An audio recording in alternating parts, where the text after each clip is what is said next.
Assalamualaikum warahmatullahi wabarakatuh. Perkenalkan, nama saya Nefrit Permatasari, Unit Kerja Kantor Pertanahan Kabupaten Wajo, peserta Latsar CPNS Kementerian Agraria dan Tata Ruang Badan Pertanahan Nasional, Gelombang 1, Angkatan 3, Kelompok 3.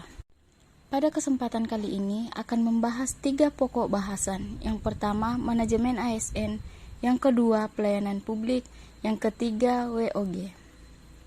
Pada pokok pembahasan yang pertama, yaitu manajemen ASN, akan membahas 3 poin penting. Yang pertama, kedudukan, peran, hak dan kewajiban, dan kode etik ASN.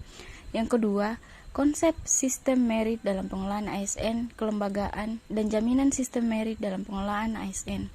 Yang ketiga, mekanisme pengelolaan ASN, manajemen PNS dan PPK, pengelolaan jabatan pimpinan tinggi, organisasi, sistem informasi ASN, penyelesaian sengketa. Apa yang dimaksud dengan manajemen ASN?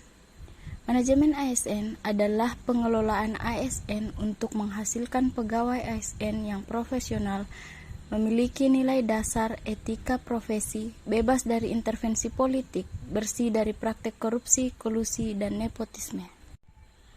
Kedudukan ASN sebagai aparatur negara yang menjalankan kebijakan yang ditetapkan oleh pimpinan instansi pemerintah serta harus bebas dari pengaruh dan intervensi semua golongan dan partai politik.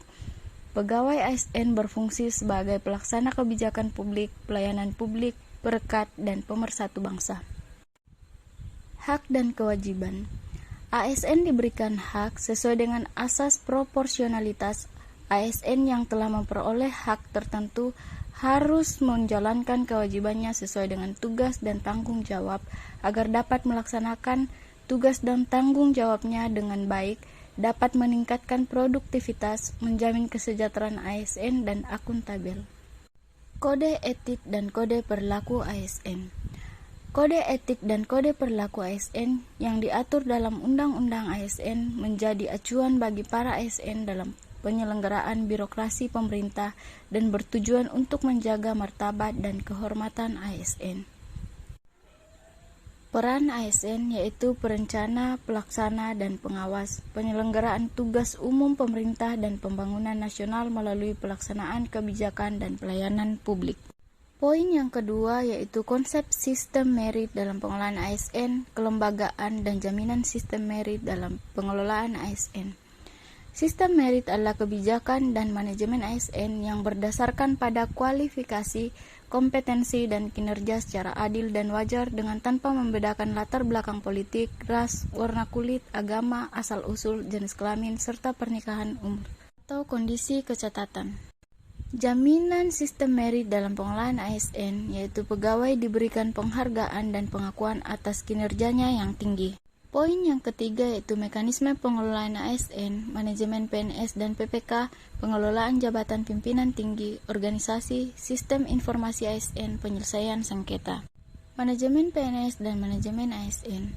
Manajemen PNS meliputi penyusunan dan penetapan kebutuhan, pengadaan, pangkat dan jabatan, pengembangan karir, pola karir, promosi, mutasi, penilaian kinerja, penggajian dan tunjangan, penghargaan, disiplin, pemberhentian, jaminan pensiun dan hari tua, dan perlindungan.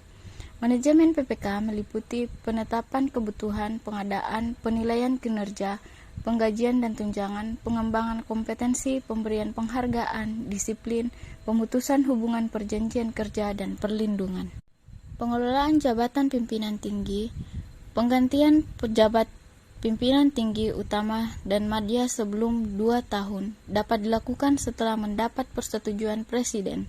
Jabatan pimpinan tinggi hanya dapat diduduki paling lama 5 tahun. Pembahasan yang kedua yaitu pelayanan publik. Poin yang pertama yaitu konsep dan prinsip pelayanan publik diatur dalam Undang-Undang Nomor 25 Tahun 2009 tentang pelayanan publik. Prinsip-prinsip pelayanan publik ada 9, yaitu partisipatif, transparan, responsif, non-diskriminatif, mudah dan murah, efektif dan efisien, aksesibel, akuntabel, berkeadilan. Pola pikir ASN sebagai pelayan publik. Yang ketiga, praktek etiket pelayanan publik. Etika dan etiket mengatur perilaku manusia secara normatif, artinya memberi norma bagi perilaku manusia dan dengan demikian menyatakan apa yang harus dilakukan atau yang tidak boleh dilakukan. Etiket pelayanan yang perlu diperhatikan oleh ASN terhadap pengguna jasa pada umumnya adalah sebagai berikut. Yang pertama, sikap, perilaku, ekspresi, wajah, penampilan, cara berpakaian, cara berbicara, cara mendengarkan, dan cara bertanya. Pembahasan yang ketiga yaitu WOG atau Whole of Government akan membahas 4 poin. Poin yang pertama yaitu konsep WOG, poin yang kedua yaitu penerapan WOG dalam pelayanan, poin yang ketiga yaitu best practice penerapan WOG di berbagai negara. Poin yang keempat, implementasi WOG dalam perspektif kebijakan di Indonesia. Yang pertama adalah konsep WOG. WOG adalah sebuah pendekatan penyelenggaraan pemerintahan yang menyatukan upaya-upaya kolaborasi pemerintahan dari keseluruhan sektor dalam ruang lingkup koordinasi yang lebih luas guna mencapai tujuan-tujuan pembangunan kebijakan manajemen, program, dan pelayanan publik.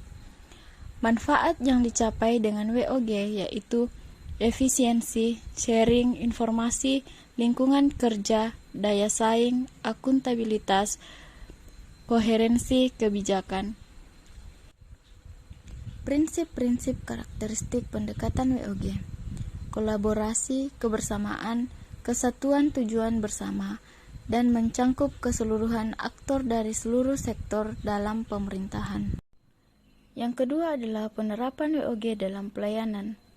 Praktek WOG dilakukan dengan penguatan koordinasi antar lembaga, membentuk lembaga koordinasi khusus, membentuk gugus tugas, dan koalisi sosial.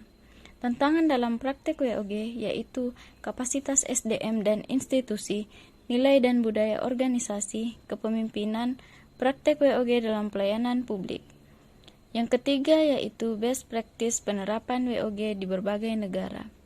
Prasyarat best practice yaitu budaya dan filosofi, cara kerja yang baru, akuntabilitas dan insentif. Cara baru pengembangan kebijakan mendesain program dan pelayanan. Yang keempat yaitu implementasi WOG dalam perspektif kebijakan di Indonesia sebagai berikut. Penerapan manajemen ASN di lingkungan kerja sebagai berikut. Penerapan WOG dalam lingkungan kerja sebagai berikut. Pelayanan publik di lingkungan kerja sebagai berikut.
Demikianlah pembahasan pada kesempatan kali ini. Semoga dapat bermanfaat. Terima kasih.